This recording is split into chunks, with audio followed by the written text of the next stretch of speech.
Et bienvenue au Balado Box, le compte de 8. Cette semaine à l'émission, est-ce le chant du cygne pour Manny Pacquiao?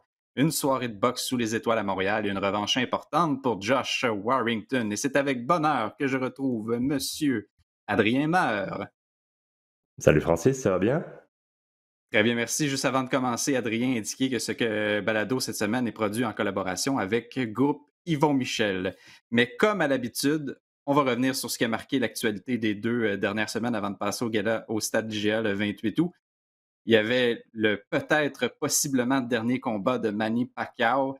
Quand on Eh s'est oui, laissé, immédiatement après l'enregistrement de notre balado, on a appris qu'Errol Spence-Fils, qui était l'adversaire que Pacquiao était censé affronter, devait se retirer en raison d'une blessure à un œil, blessure importante. Hein, on parle d'un déchirement de la rétine, a d'ailleurs été ouais.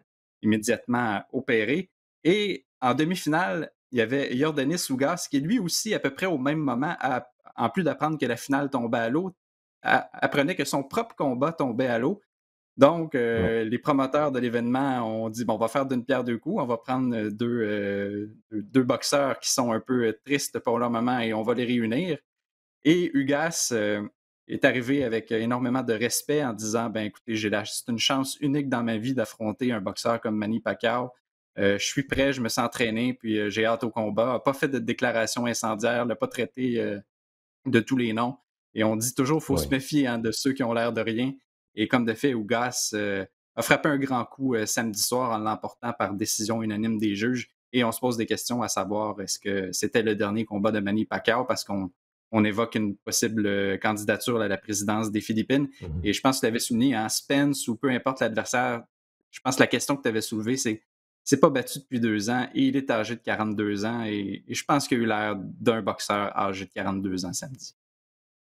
Exact. C'est l'âge qu'il a rattrapé samedi. Sa performance précédente, c'était il y a 2 ans, tu l'as dit, contre Keith Thurman, où il avait justement été impressionnant alors qu'il avait eu un petit creux de vague dans les années précédentes.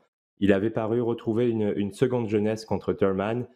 Et là, par contre, après 2 ans d'inactivité, des occupations politiques en Philippines avec son poste de sénateur, on a senti que tout ça, ça pesait, le poids des ans. Et il a eu l'air d'un boxeur de 42 ans, samedi. C'était pas le Manny Pacquiao qu'on connaissait. La vitesse est encore là, mais il y avait pas l'explosivité. Il y avait peut-être pas le cardio non plus. On dirait que ses jambes étaient pas, il était pas aussi dynamique que d'habitude.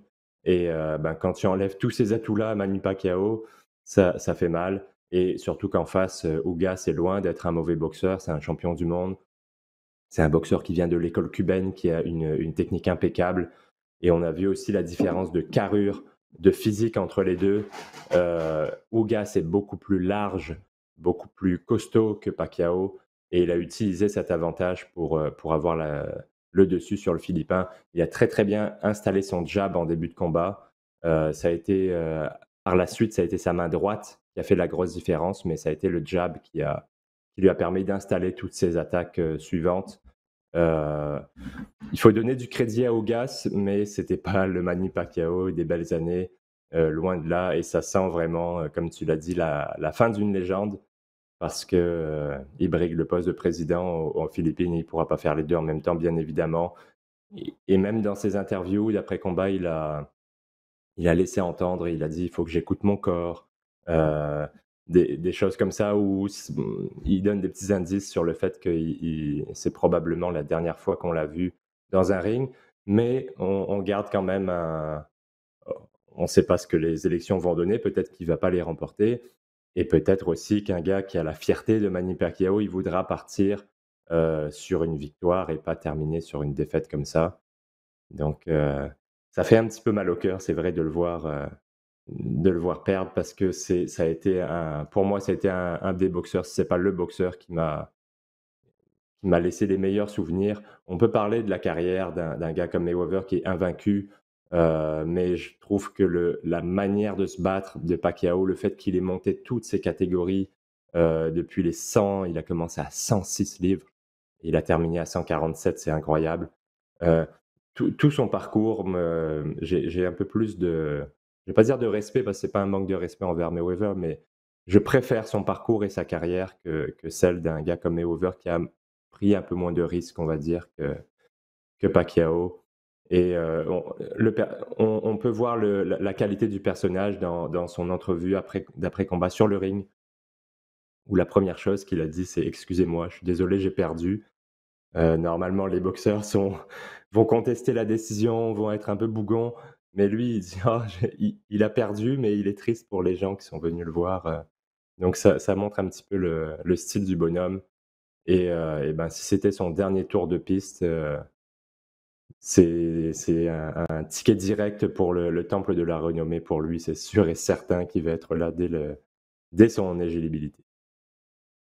Absolument, puis, tu sais, ce qui est formidable, dans sa carrière, c'est, il y a eu de cuisants échecs et c'est d'être en mesure de se relever puis de revenir au sommet. C'est Mmh. assez, impressionnant dans son cas. On se souvient après sa défaite contre Ouais, Marquez, c'était des photos assez, terrifiantes à voir. C'était une scène, ouais. pas agréable du tout, là. On avait même pas besoin d'aimer, Manny Pacquiao pour avoir une émotion et il était en mesure de revenir au plus fort, de redevenir champion. Puis, tu sais, c'était jamais des combats nécessairement, gagné d'avance, là. Il n'y avait pas de Ah ouais. proverbial cherry picking du côté de Pacquiao, hein. On Mmh mh. affrontait, tous les adversaires qu'il y avait devant nous, puis on les battait, des plus jeunes. Tu sais, tu as parlé de Thurman un peu plus tôt, c'est quand même un tour de force parce que Thurman avait une Ouais, certaine aura autour de lui et pour revenir aux les statistiques, c'est tout à fait impressionnant, celles qui ont été compilées par CompuBox parce que Pacquiao a vraiment dominé au chapitre des coups lancés, 815 à ouais. 405. Même chose pour les coups en puissance, 340 contre 171. Mais Ugas, c'est fou à quel point il a été précis. Là, Mmh mh. 59,1% de ses coups en puissance qui ont touché la cible contre Ouais. seulement 25,9% pour Manny Pacquiao. Il est en mesure de toucher, là on parle, c'est 6 fois sur 10. Là, si on le réduit, là, c'est 3 fois sur 5 qu'on touche la cible avec un coup en puissance. Là. Contre Manny Ouais, c'est Pacquiao, énorme. c'est assez impressionnant. On dit toujours quand tu arrives à atteindre la cible avec plus de 50 de tes coups de puissance, généralement tu gagnes le combat. Là, ça a été le cas et c'est au en deuxième partie de combat, c'est cette droite qui a très bien fonctionné, son cross du droit. Il l'envoyait parfois entre les gants, mais souvent il allait contourner la garde. Comme il a une plus longue portée, ses bras vont chercher plus loin. Il était capable de contourner la garde de Pacquiao, qui pourtant avait la main gauche bien levée, mais ça passait derrière au niveau de vers l'oreille. Et c'est vrai qu'en fin de combat, il a encaissé beaucoup, beaucoup de ses droites.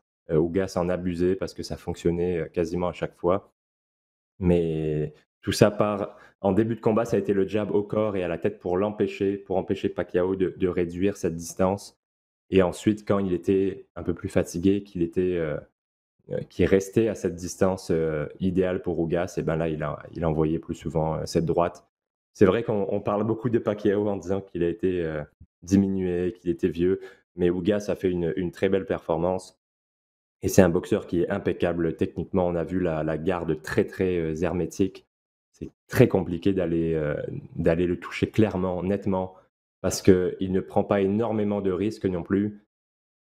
Il lance ses coups quand il sait que ça va toucher la cible, donc il en lance moins, mais il est très, très précis. Il a une bonne défense, donc c'est un gars qui a pas forcément le style le plus excitant, qui va pas rentrer dans une guerre, qui va souvent faire des combats très tactiques, mais c'est très efficace, ce qu'il fait Ougas. Et aussi, c'est une formidable histoire humaine, Ugas.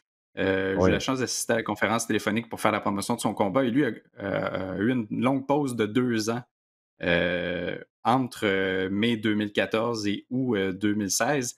Dans le fond, il avait subi 2 défaites contre Emmanuel Roboz et Amir Iman, un boxeur qu'on a déjà vu Mmh. ici au Québec, Ouais. qui était un espoir invaincu à ce moment-là. Et on lui a demandé pourquoi tu pris une pause de la boxe. Puis il a dit tout simplement c'est parce que c'était la chose à faire. Je me suis retranché dans mes quartiers. J'étais un jeune père de famille. Je me suis occupé de ma famille. C'était ça dont j'avais besoin. C'était ça pour me ramener les 2 pieds sur terre, puis m'interroger un peu sur le sens de la vie. Puis ça a été un retour formidable parce que, hormis sa défaite contre Sean Porter, et tu l'avais dit hein, quand on s'est parlé la dernière fois, défaite oui, mais c'était quand même c'était une défaite par décision partagée, c'était serré.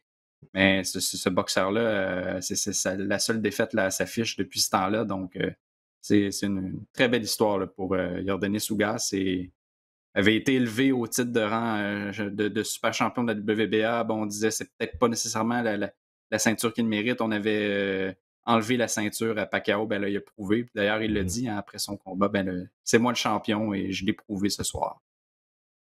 Ouais, et pour, remettre en contexte, Porter avait perdu une décision partagée contre Spence. Donc vous voyez que c'est un peu le même, c'est une performance un peu, similaire à ce qu'a pu faire Errol Spence. C'est un très bon comparatif. Peut-être un petit mot également sur un des combats présentés en sous-carte. Il y avait 2 revenants, Victor Ortiz et Robert, Oui. Guerrero. C'est un premier combat pour février 2018 pour, notre ami, Ortiz, et pour Guerrero, ben, lui, c'est un premier combat depuis septembre 2019. Ça a été un combat extrêmement serré. Mmh. Guerrero qui l'emporte avec, 3 cartes de 96-94. On dit que c'était un peu une situation, le gagnant remporte tout, hein, et là, on dit, ben, Guerrero va Ouais, avoir une autre chance sur PBC, sauf que est-ce que c'est un beau cadeau? Parce qu'on a vu, c'était deux anciennes gloires, mais c'était de niveau ouais. assez, c'était correct. Mais là, de poser Guerrero à un jeune dans la fleur de l'âge, il y a peut-être des choses pas très, très intéressantes qui vont lui arriver. Ouais, ça m'a fait penser un petit peu à en soccer, on fait des jubilés, 1 an après leur retraite, 2 ans après leur retraite et on voit tous les anciens joueurs qui étaient là il y a 10, 15 ans. Ça m'a fait penser un petit peu à ça. Ils sont plus tout à fait dans la même forme physique qu'avant. Ortiz, en plus, il a fait des guerres, dans sa carrière. Je pensais qu'Ortiz avait peut-être j'aurais donné un petit peu les dessus à Ortiz dans ce combat, mais c'était très serré. Et c'est pas un scandale non plus que ça soit allé à Guerrero. Mais c'est vrai que pour ce genre de combat, ça me dérange pas de les voir. Par contre, contre un des champions, actuels, je pense que ça va pas être très très joli parce que là, les 2 étaient au même stade de leur carrière, étaient dans la même mentalité un petit peu. C'était plus un retour pour, se rappeler des bons souvenirs que vraiment d'aller chercher, de compétitionner pour aller chercher une ceinture. Donc je suis un petit peu sceptique, mais Robert Guerrero, c'est un des préférés de PBC, de Al Haymon.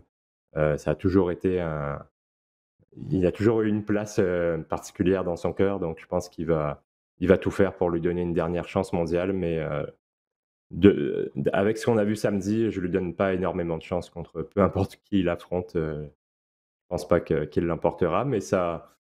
Écoute, c'était un succès souvenir, cette demi-finale de Pacquiao-Ugas entre Ortiz et Guerrero. Ça a rappelé des bons souvenirs. À un moment donné, je me suis demandé si j'étais sur le bon canal et que je m'étais pas trompé, en regardant un vieux combat d'il y a 10 ans, mais non, c'était bien osé. Petit mot rapide sur, cette super soirée du, 14 août qu'on avait évoquée à notre, dernière émission. Ouais. Guillermo Rigondeaux et John Riel Casimero se sont affrontés, un combat qu'on peut aujourd'hui qualifier d'historique. Historique parce que c'est le plus petit faible coup de nombre de coups, le plus petit nombre, pardon, de coups lancés par 2 boxeurs. 47 pour Casimero, 44 pour, Guillermo Rigondeaux. Le précédent record, ben, c'était 91, avait été établi par Mario Barrios et Davis Bocherio en juillet 2016. Ça a été un combat assez, somnifère et Ouais. je lisais les comptes rendus un peu partout, puis j'étais d'accord avec la grande conclusion. C'est Rigondeaux a un peu beaucoup échappé ce combat-là parce qu'il s'est très bien comporté en défense, mais il donnait Mmh. rien en retour. Il a oublié d'attaquer. Je comprends pas ce qu'il a fait. Ça a toujours été un boxeur très prudent, Rigondeaux, toujours très responsable défensivement et il a encore montré une fois qu'il avait une excellente défense, des esquives, des déplacements, mais il a oublié d'attaquer. Il n'a pas pensé à à lancer des coups et ce que j'aime pas, c'est que tu peux te déplacer pour éviter des attaques, heu, mais lui, il s'enfuit carrément, il court. Des fois, il tourne le dos et il court littéralement. Ça, c'est un peu, je trouve que ça devrait être un peu puni comme de l'accrochage parce que c'est un refus de combat. Quand c'est systématique tout au long du combat, je trouve que tu devrais finir par, te faire avertir par l'arbitre et perdre un point, au bout d'un moment parce que ça devient plus de la boxe, là, c'est plus un marathon et il n'y a pas eu de points enlevés, mais les juges ont donné l'avantage à Casimero parce que c'est lui qui a attaqué, c'est lui qui forçait l'action. Même si souvent il passait largement dans le vide, il lançait des coups très larges et Rigondeaux jouait au matador. Il y en a beaucoup qui disent que, Rigondeaux a été meilleur en défense, qu'il a été plus précis, qu'il a touché un peu plus. Mais ça me dérange pas que ça soit Casimero qui ait remporté ce combat parce que c'est vraiment lui qui a cherché le combat et Rigondeaux, c'est un refus de combat, sa manière de se battre et ça a été, écoute, ça a été plate à mourir là. Je me suis ennuyé devant ce combat, j'avais hâte que ça se termine. À la fin, j'étais même pas si intéressé que ça à voir qui avait gagné parce que je me suis tellement ennuyé que bon, c'est triste qu'un gars aussi talentueux que Rigondeaux, fasse des combats comme ça parce qu'il est capable de faire beaucoup mieux. C'est un très bon contreur. C'est un gars qui a une très belle technique. Il est encore très, très vif. On a vu les qualités physiques qu'il a à 40 ans, de pouvoir se déplacer comme il a fait pendant tout le combat. Il faut avoir un physique qui suit et il pourrait se battre d'une manière plus agressive ou même juste contrer son adversaire quand il le fait rater, mais il le fait rater et il s'en va après systématiquement. Donc c'est dommage qu'au niveau tactique, il fasse ça, surtout que c'est pas la première fois qu'il fait ça. On dirait qu'il n'a pas appris de ses erreurs précédentes et c'est aussi ce qui lui a coûté sa popularité pendant sa carrière professionnelle parce qu'avec ses 2 médailles olympiques, son pédigré, il avait tout pour avoir une carrière professionnelle, à succès et même s'il a connu des succès dans le ring, au niveau monétaire, au niveau de la popularité, ça a pas été ça et c'est pas un boxeur que les gens s'arrachent.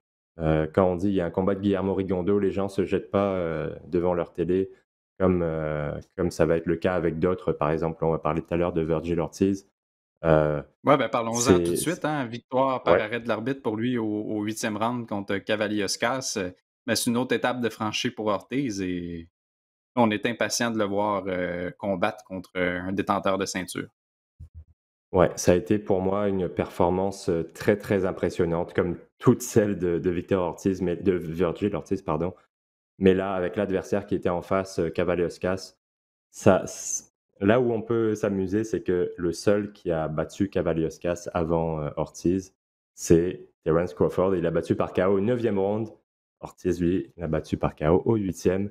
Donc il va pouvoir, se vanter un petit peu d'avoir fait mieux que Terence Crawford. On sait qu'il cherche, Crawford. Il l'a dit plusieurs fois qu'il aimerait affronter son compatriote américain et ce que j'ai beaucoup aimé dans ce combat-là, c'est un petit peu ce que j'avais aimé aussi de Ryan Garcia quand il s'était battu contre Luke Campbell. C'est qu'il a dû surmonter de l'adversité, pardon, en début de combat. Il a été atteint par un uppercut de Cavaliauskas qui l'a sonné, mais il s'est bien ressaisi. Il a installé son plan de match derrière son jab et il a fini par reprendre le dessus et remporter ce combat-là. J'ai beaucoup aimé cette évolution dans le combat et le fait qu'il ne panique pas. On sous-estime un petit peu sa défense, mais il a un très bon style, peek-a-boo avec les 2 mains bien levées, et son jab sort de cette garde, bien hermétique. Alors il prend quand même des coups, parce que c'est pas un gars qui est axé sur la défense, mais par contre, quand il envoie les siens, ça fait mal et il est intelligent. J'ai bien aimé comment il est allé travailler au corps, rapidement dans le combat. Son travail au corps a épuisé Cavaliauskas, lui a fait mal et c'est ce qui a permis de préparer les attaques à la tête ensuite, qui ont envoyé Cavaliauskas au tapis 4 fois dans le 8e round là.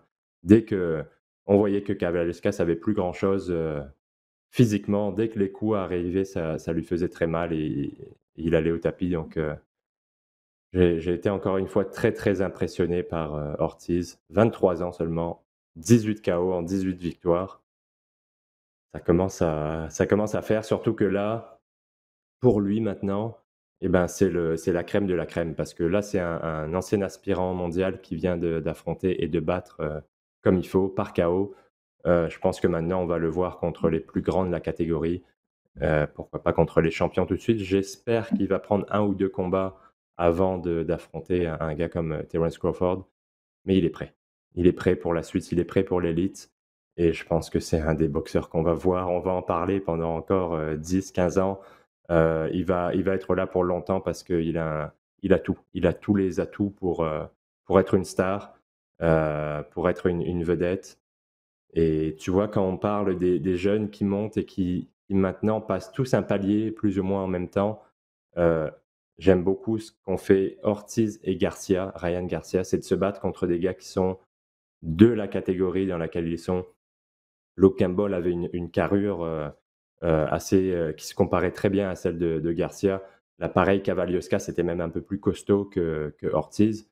J'aime un petit peu moins ce qu'ont fait, par exemple, Devon Haney ou Gervonta Davis, c'est-à-dire de se battre contre des gars un peu plus âgés qui montent de catégorie, comme Leo Santa Cruz, qui était chez les poids plumes pendant longtemps, même Supercoq, et qui là est monté de 2 catégories pour se battre contre un cogneur puissant. Donc oui, ça leur donne de la crédibilité, mais pas autant que ces deux-là, que Garcia et Ortiz, heu, qui, pourquoi pas, un jour pourraient croiser le fer. Ils sont pas dans la même catégorie aujourd'hui, mais ça pourrait changer rapidement. Garcia pourrait monter et on pourrait voir un affrontement entre ces deux-là. Mais d'ici là, Ortiz a beaucoup de clients dans sa catégorie et je suis sûr qu'il va nous donner des combats extrêmement intéressants, peu importe qui il affronte, parce que c'est un boxeur qui va à l'attaque, qui cherche le contact et depuis le début de sa carrière, j'ai pas vu un combat plate de Vergil Ortiz. J'ai bien hâte de voir la suite pour lui. Et finalement, est-ce qu'on va avoir un quatrième combat entre Franco et Maloney? Une victoire de 116-112 sur les cartes des trois juges. On sait que le combat revanche, là, c'était terminé de manière Ouais. précipitée. Là. Mais c'est 2 victoires maintenant pour Franco. Est-ce qu'on va vouloir étirer la Ouais. sauce ou c'est le temps de passer à autre chose? Bah, c'est possible parce qu'encore une fois, ça a été un combat serré. Bon, Franco mérite la victoire parce que tous les rounds ont été serrés, mais Franco a gardé le rythme plus longtemps, alors que Moloney a eu un petit peu plus de mal à suivre la cadence en fin de combat et c'est ça qui lui a coûté, à mon avis, la victoire. Heu, S'il y a un quatrième combat, je pense que ça ne sera pas tout de suite. Ils vont faire leur bout de chemin chacun de leur côté parce que, bon, je pense que Franco, il a envie de passer à autre chose. Et il y a après, c'est pas non plus, une catégorie où il y a énormément d'opportunités, par exemple, pour un gars comme Moloney, parce qu'il s'est déjà battu, contre Emmanuel Rodriguez. Il s'est déjà battu contre, Naoya Inoue. Donc, il a pas tant parmi les boxeurs de l'élite de cette catégorie, il en a déjà affronté quelques-uns et il a pas tant d'options. Donc peut-être qu'il voudra pousser pour un 4e combat, je suis pas certain, mais je pense du côté de Franco, on veut passer à autre chose, surtout que les autres combats sont peut-être un peu plus payants pour lui. Adrien, nous y sommes, hein. Ça fait longtemps qu'on attendait ce moment-là, un combat présenté à Montréal par Ouais, Groupe Yvon Michel le 28 août au stade IGA. Là, c'est un retour, hein, parce que ça fait déjà quelques années qu'on n'est pas allé dans ce qui ouais. sert habituellement de stade de tennis. Dans l'histoire, ça a donné de très, très belles soirées de boxe. On se souvient, hein, celle où il y avait eu l'orage, là, je pense que c'était la première édition. Euh, on ne souhaite pas On que souhaite ça que se ça soit pas le reproduise. cas. On veut une belle soirée où on va pouvoir en profiter pleinement. C'est Kim Clavel a évoqué, là, c'est son dernier test avant l'examen final. L'examen final étant un combat de championnat du monde. Plusieurs adversaires, là, on sait, hein, il y a des restrictions assez importantes. D'ailleurs, Sébastien Bouchard en a un peu payé le prix parce qu'on n'a pas été capable de trouver un adversaire pleinement vacciné.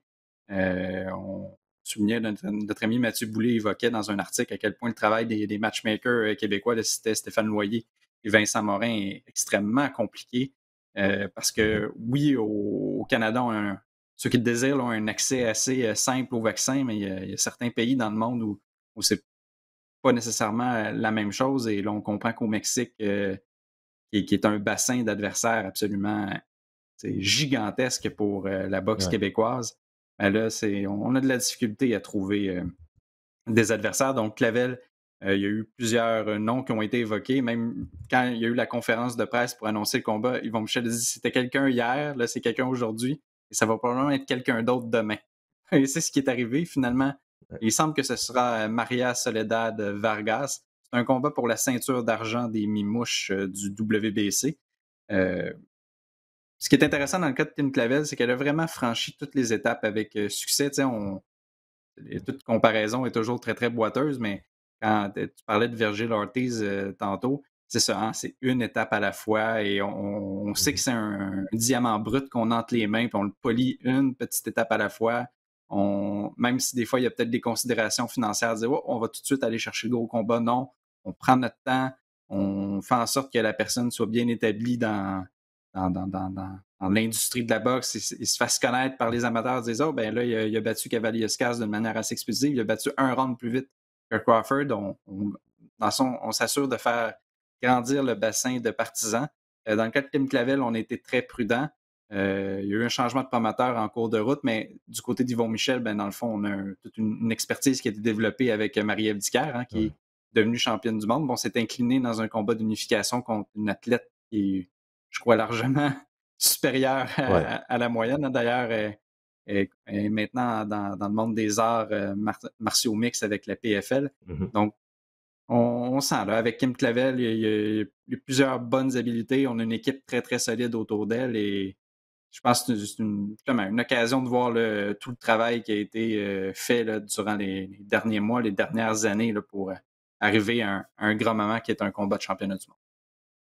Oui, et c'est une belle récompense pour elle après sa dernière année et demie, tout ce qu'elle a fait depuis le début de la pandémie, les projecteurs qu'elle a ramenés sur la boxe québécoise avec, son prix, ESPY, un retour dans le domaine de la santé avant de revenir sur le ring un peu plus tard et 2 belles victoires, en 2020. Donc j'espère qu'elle va continuer sur cette voie-là et c'est une boxeuse qui est très intéressante à voir parce elle a une belle technique et elle cherche aussi l'action, elle lance beaucoup de coups.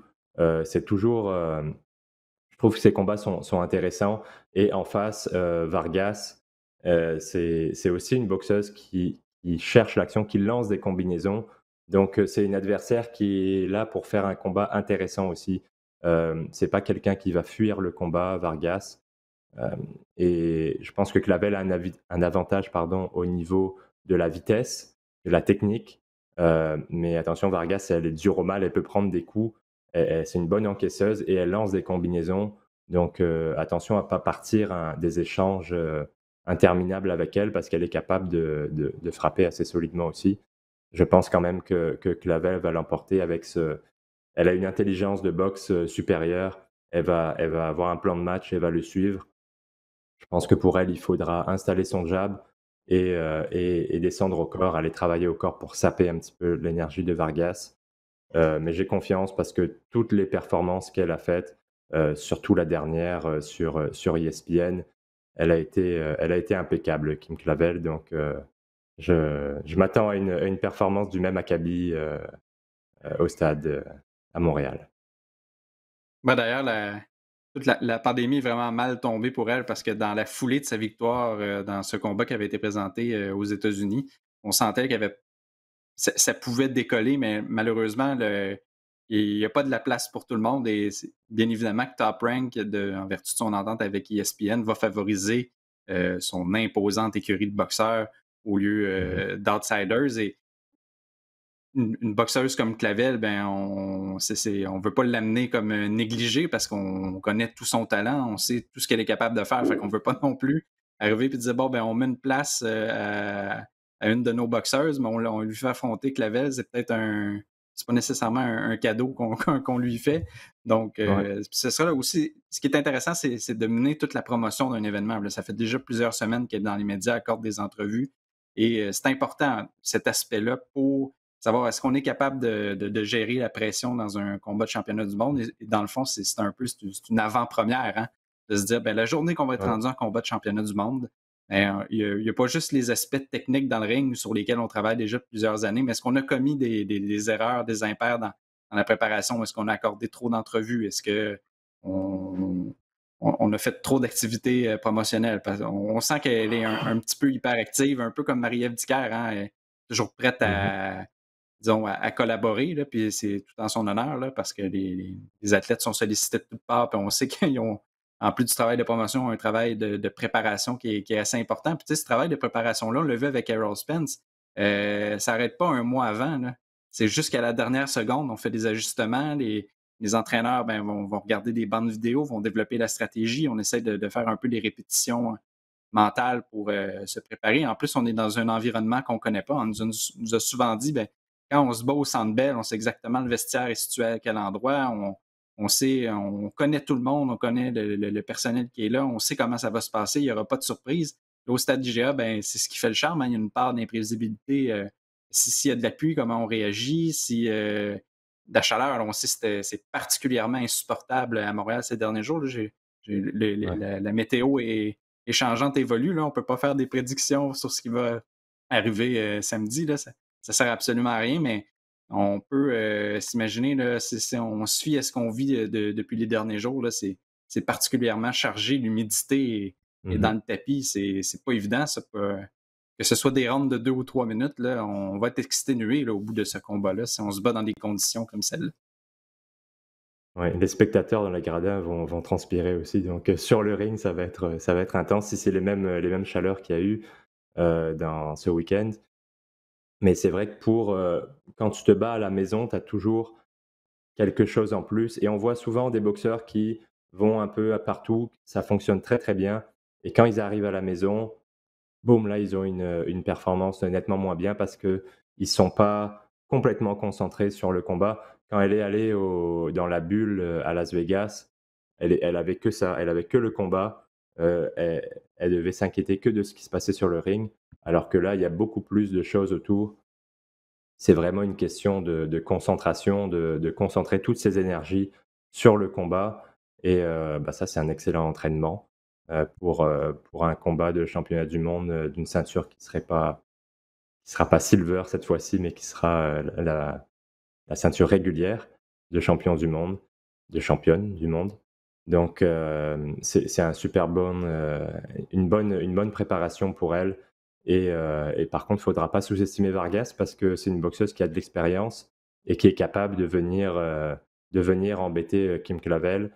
Donc je pense que ça va être un combat avec pas mal d'action parce que les 2 boxeuses ont cette mentalité.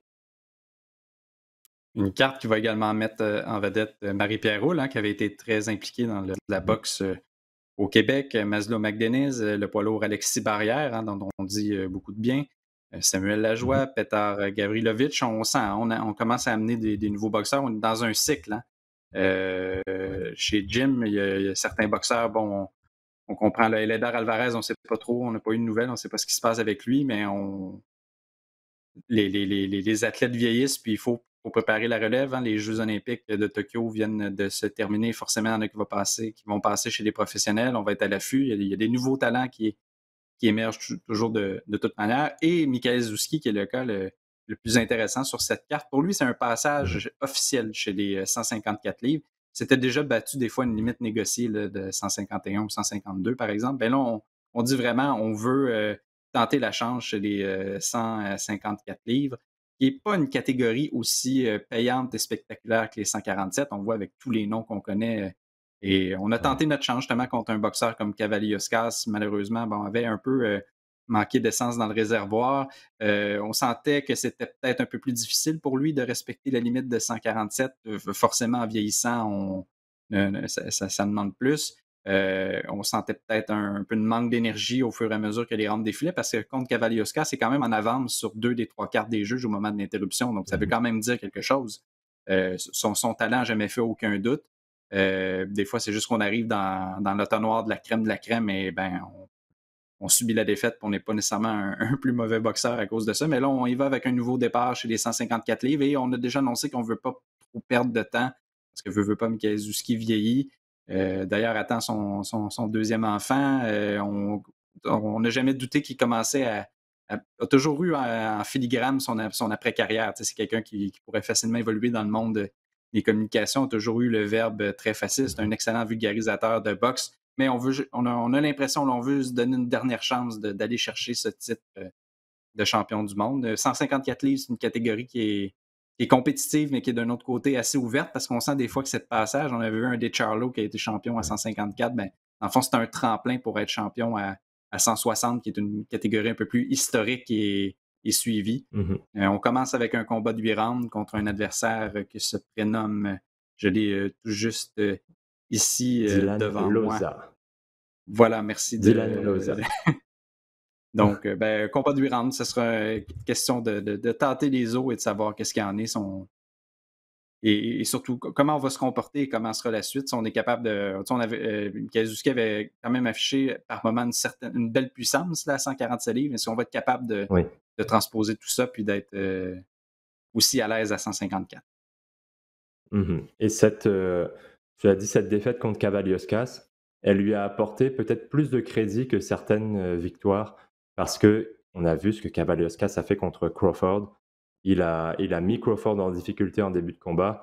Pareil contre Vergil Ortiz et là, contre, Michael Zouski, il était mené sur les cartes des juges Cavalioskas. Donc ça montre à quel point, Zouski est capable de se comparer, à des très, très bons boxeurs au niveau de la technique. Malheureusement pour lui, contre Cavaliauskas, c'est le menton qui a pas tenu face à la puissance du Lituanien. Mais les habiletés, il les a et d'aller à 154 livres et ben, je trouve que c'est une bonne stratégie parce que tu l'as dit à 147, c'est congestionné et c'est certain avant d'avoir une chance mondiale à 147 livres, il va falloir qu'il passe, plusieurs étapes parce que là, on parle il y a les Crawford, les Spence, les Porter, maintenant Ortiz, Ugas, il y a excusez-moi, il y a mon petit chat qui s'énerve un petit peu. Il y a tout ce bassin de champions. Ça va être très, très compliqué d'aller chercher une ceinture à 147 livres, alors qu'à 154, c'est un petit peu plus ouvert.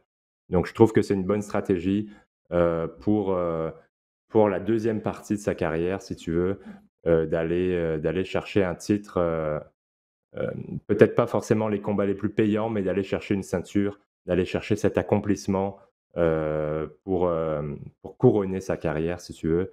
Je pense que c'est une bonne stratégie et un bel objectif, pour se motiver pour la suite et la fin de sa carrière. Et événement qui aura peut-être une petite résonance aux États-Unis, étant donné qu'il est présenté là, sur Fight TV, donc occasion Mmh. pour le public américain là, de voir les boxeurs d'ici à l'œuvre. Et du côté du Québec, ben, c'est évidemment à la télévision, à la carte ou encore sur place directement au stade IGA.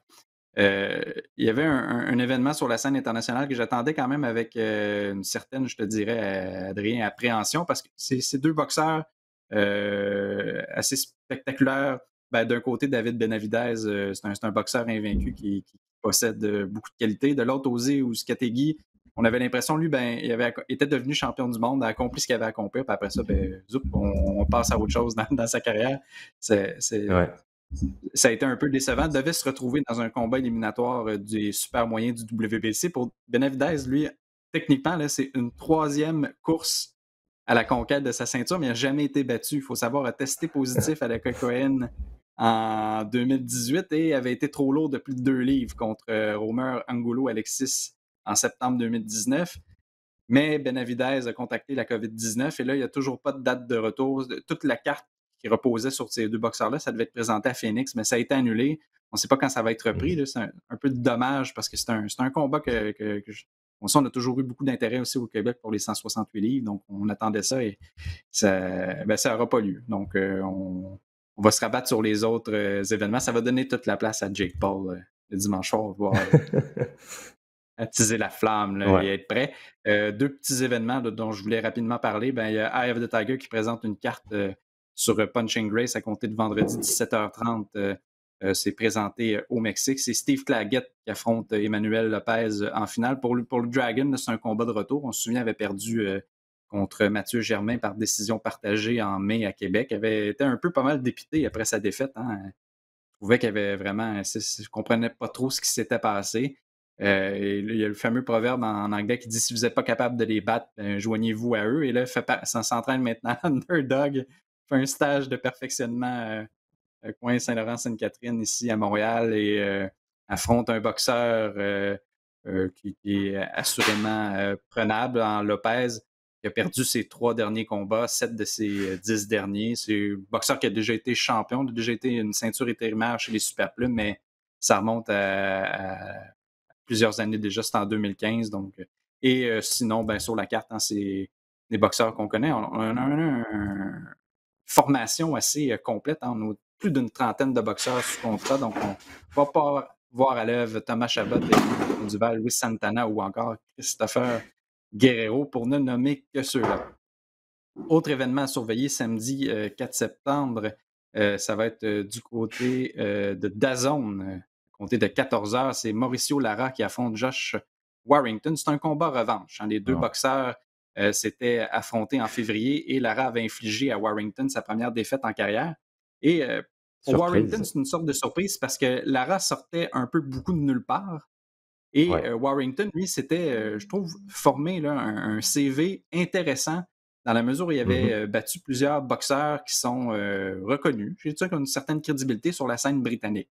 Je pense notamment à Kid Galahad, d'ailleurs, qui l'a un peu nargué parce que Mmh. Galahad est récemment redevenu champion du monde et a lancé une petite Ouais. pointe. Et là, il y a Ricky Hatton qui s'en est mêlé en disant ben là, le beau Josh, c'est do or die pour toi. Si tu perds, ben, c'est pas mal fini, tu penseras à faire autre chose. C'est le combat là, le plus important de ta carrière. Là. Il y a comme énormément de pression là, soudainement sur les Ouais. épaules de ce boxeur-là. Donc, souvent, on l'avait beaucoup suivi. Hein, ceux qui nous écoutent depuis quelques années ont souvent fait mention de Josh Warrington sur les cartes en Grande-Bretagne. Et ben, gagnait. Et là, premier Mmh. écueil dans sa carrière, est-ce qu'il va être en mesure là, de surmonter ça? Ben, c'est la grande question. Ouais, et ça avait été, comme tu l'as dit, une sacrée surprise parce que on Lara n'avait jamais affronté quelqu'un de connu ou de «crédible» entre guillemets et bon, il était venu comme étant l'adversaire de Warrington, pendant la pandémie où les adversaires sont un petit peu moins, c'est un peu plus dur d'amener des adversaires intéressants et j'ai l'impression que Warrington l'a un peu sous-estimé. Warrington avant le combat parlait de KO, il disait: «Je vais le finir avant le 6e round». Il a été un peu plus agressif que d'habitude, il a pensé un petit peu moins à sa défense et il a encaissé un sacré crochet au 4e round. Le combat aurait pu s'arrêter là et à la fin du 4e round, l'arbitre lui a donné toutes les chances de continuer. Il a titubé jusqu'à son coin. En revenant de la minute de repos, il était encore les jambes un peu molles. D'autres boxeurs, ils auraient été arrêtés tout de suite. Warrington, on a essayé de lui donner la chance de continuer, mais ça a été aussi la chance de subir plus de dommages au cours de ce combat parce que ça a duré jusqu'au 8e round et il est retourné au tapis. Alors Lara a pas les habiletés techniques de Warrington. Par contre, il a beaucoup de puissance, surtout dans sa main gauche.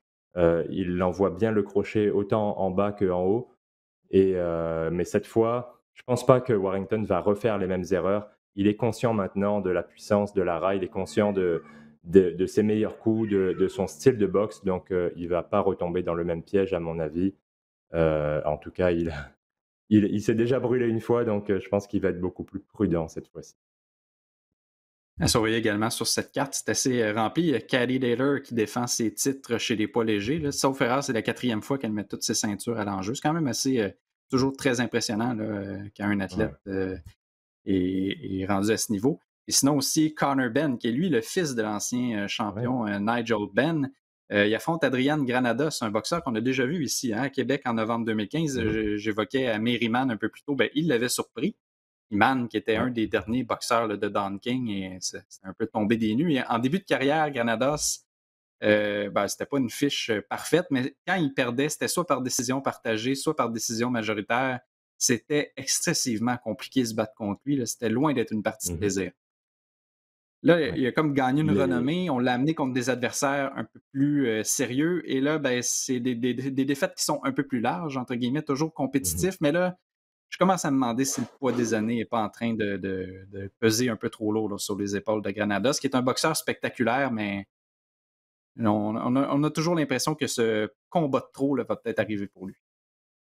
Ouais, c'est exactement ce que j'allais dire, c'est que c'est un boxeur qui est très expérimenté, mais qui est aussi très usé, de par son style de combat, parce que c'est un gars qui rechigne pas à échanger, qui impose un défi physique à l'adversaire, mais quand tu fais ça, tu t'imposes un défi physique à toi aussi en même temps.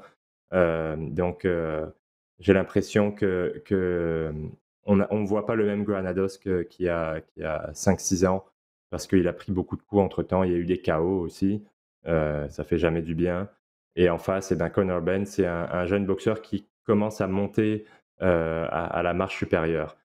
Son premier vrai test en carrière, c'était à son dernier combat contre Samuel Vargas, qu'on connaît bien, le Colombien qui est, basé à Toronto. Et ben, il l'a arrêté dès le premier round. Ça a été un arrêt un peu rapide de la part de l'arbitre, mais ça a quand même été une performance impressionnante de Ben, pardon, qui est un cogneur. Il a beaucoup de puissance, il est explosif.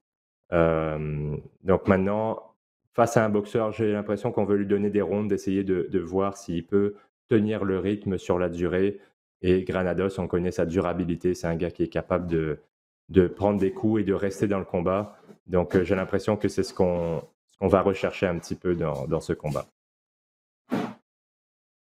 Et le clou de la fin de semaine, un dimanche soir, c'est quand même assez surprenant, du côté de Cleveland, en Ouais. Ohio. Jake Paul, célèbre YouTuber, qui affronte Tyron Woodley dans une carte qui est quand même assez volumineuse en combat de soutien. Des noms Ouais. comme Amanda Serrano, qui est championne chez les poids plumes.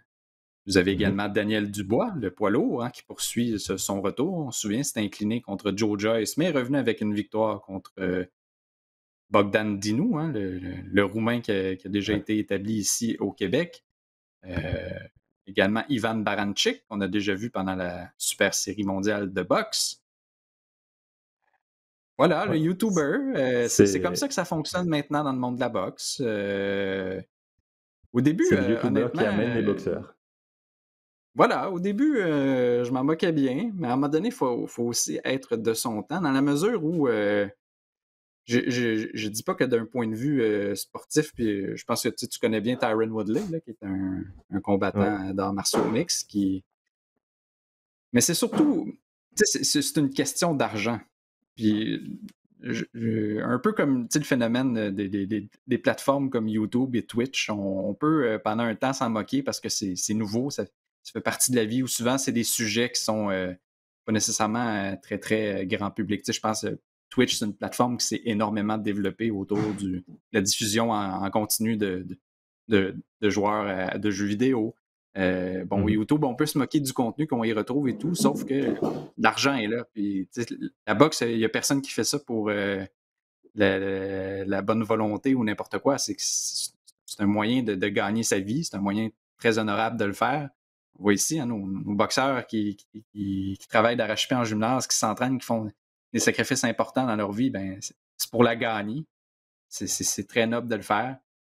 Par contre, ben, c'est de voir jusqu'à quel point le phénomène va s'étirer. Parce que dans le fond, on se dit, on amène nos abonnés qui nous suivent sur YouTube à dire, ben, au lieu de vendre des t-shirts, on vend un combat de boxe ou vendre des produits dérivés ou d'être payé pour dire, ben, je fais la promotion de telle marque de luxe ou ci ou ça. T'sais. C'est autre chose. C'est un défi qu'on a cru comprendre qu'il prenait très au sérieux. Bref, je dis pas que je vais commander l'événement puis que je vais le regarder en direct puis que ça suscite chez moi beaucoup de folie, mais plutôt que de m'arrêter là, au premier degré, j'essaye un peu de fouiller puis de chercher puis de comprendre puis de me dire ben, il faut s'y intéresser. Il faut pas faire comme si ça n'existait pas parce que ça intéresse forcément des gens. Oui, et je respecte sa démarche. Bah, pas forcément sa démarche parce que la manière de le faire, c'est pas la bonne manière, mais le fait qu'il veuille combattre et qu'il se donne les moyens de le faire parce qu'il prend son entraînement au sérieux et qu'il a l'air de bien se préparer et cetera. Mais moi, ce qui me dérange, c'est pas qu'il se batte, qu'il utilise sa popularité pour se battre contre des d'anciennes vedettes d'arts martiaux mixtes ou des boxeurs ou peu importe. Ça me dérange pas. Ce qui me dérange, c'est la quantité d'argent, les bourses qu'il peut faire par rapport à des boxeurs qui ont fait ça toute leur vie, qui sont au plus haut niveau et qui gagnent une fraction de ce que lui, peut gagner. C'est ça qui me dérange le plus. C'est lui qui va gagner la plus grosse bourse, sur cette carte-là, alors qu'il y a des boxeurs bien meilleurs que lui, bien plus talentueux et qui font ça depuis qu'ils ont 5, 6, 7 ans.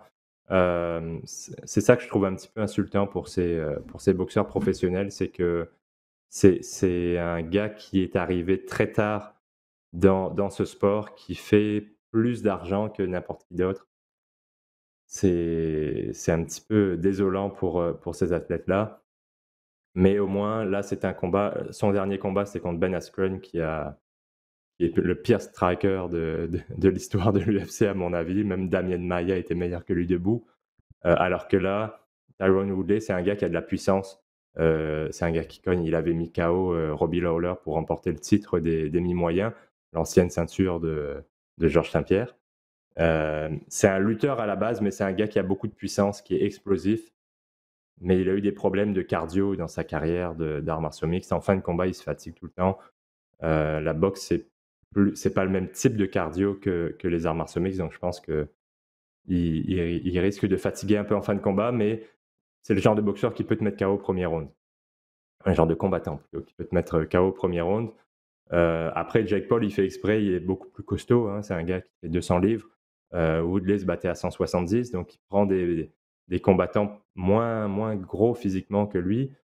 Est-ce que la puissance de Woodley, ça va être nécessaire? Je ne sais pas, on verra. Mais je donne beaucoup plus de chance à Woodley que ce que je donnais à Ben Askren, qui est certainement pas un boxeur. C'est un lutteur et c'est tout ce qu'il faisait dans sa carrière, c'était lutter. Alors que Woodley, lui, sait comment donner un coup de poing solide pour t'envoyer au pays des rêves. Donc, écoute, peut-être que si Jake Paul se fait sonner solidement, ça va peut-être mettre fin à toute cette histoire qu'il aura plus envie de monter dans un ring contre des gars comme ça qui peuvent lui faire mal. Mais c'est sûr et certain que je vais m'intéresser beaucoup plus à la sous-carte qu'à cette finale. Tu as parlé d'Amanda Serrano. C'est une de mes boxeuses préférées. Je trouve que c'est probablement la boxeuse la plus élégante à voir. C'est une gauchère, elle est longiligne, elle a vraiment une belle technique, un style de boxe qui est très efficace. Elle lance beaucoup de coups, elle a de la puissance, 30 KO en 40 victoires, c'est énorme. Tu parlais tout à l'heure de Clarissa Shields. Elle aussi, Serrano, s'est lancée dans les arts martiaux mixtes. Elle a fait 3 combats. Heu, donc elle va en arts martiaux mixtes, elle revient en boxe, elle fait l'aller-retour. Hem, donc elle va défendre, ses 2 ceintures. Contre Mercado, elle est nettement plus, expérimentée de Mercado. Je parlais tout à l'heure de Kat Taylor. J'espère voir un affrontement entre les 2, entre, Amanda Serrano et Taylor. Serrano est capable de monter, de descendre de poids. Elle a gagné des ceintures de 115 livres à 140 livres dans 7 catégories. Donc elle est capable de se battre à n'importe quel poids. Donc 135, contre Kat Taylor, elle est capable. Et les combats entre les grandes vedettes comme ça sont plus «faciles» entre guillemets à faire dans la boxe féminine. Donc, j'espère qu'on va voir ce combat-là parce que c'est plus réaliste de voir Serrano contre Taylor que de voir Taylor contre Clarissa Shields, qui est un peu trop massive pour Taylor. Et tu l'as dit, il y a d'autres combats aussi, Baranchik et Daniel Dubois.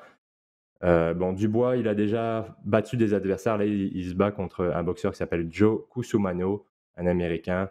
Il a déjà battu des gars plus talentueux que Cusumano, donc j'ai pas d'inquiétude pour lui. Pour Baranchik, par contre, c'est pas l'adversaire qui me fait peur, c'est que son dernier combat, c'était la guerre absolue contre José Zepeda, un combat qui sortait des années 70, là où ils sont allés, je pense 5 fois au tapis chacun en 6 rounds. C'était incroyable. Un qui tombait, il se relevait, il mettait l'autre par terre sans arrêt. Ça a fini par un chaos brutal de Baranchik et je ne sais pas à quel point ça fait un peu plus d'un an, mais je ne sais pas à quel point il a récupéré parce que ça c'est le genre de combat qui laisse des traces et Heu, qui peut empêcher un boxeur de redevenir ce qu'il était avant. J'espère que ça ne sera pas le cas pour Baranchik, mais c'est ce combat contre Zepeda, ça a hypothéqué le reste de sa carrière à mon avis, donc c'est ça qui va plus m'intéresser dans ce combat, c'est de voir comment est-ce qu'il a récupéré, où est-ce qu'il est rendu physiquement parce que ce combat contre Zepeda, c'était très, très, très, très dur physiquement.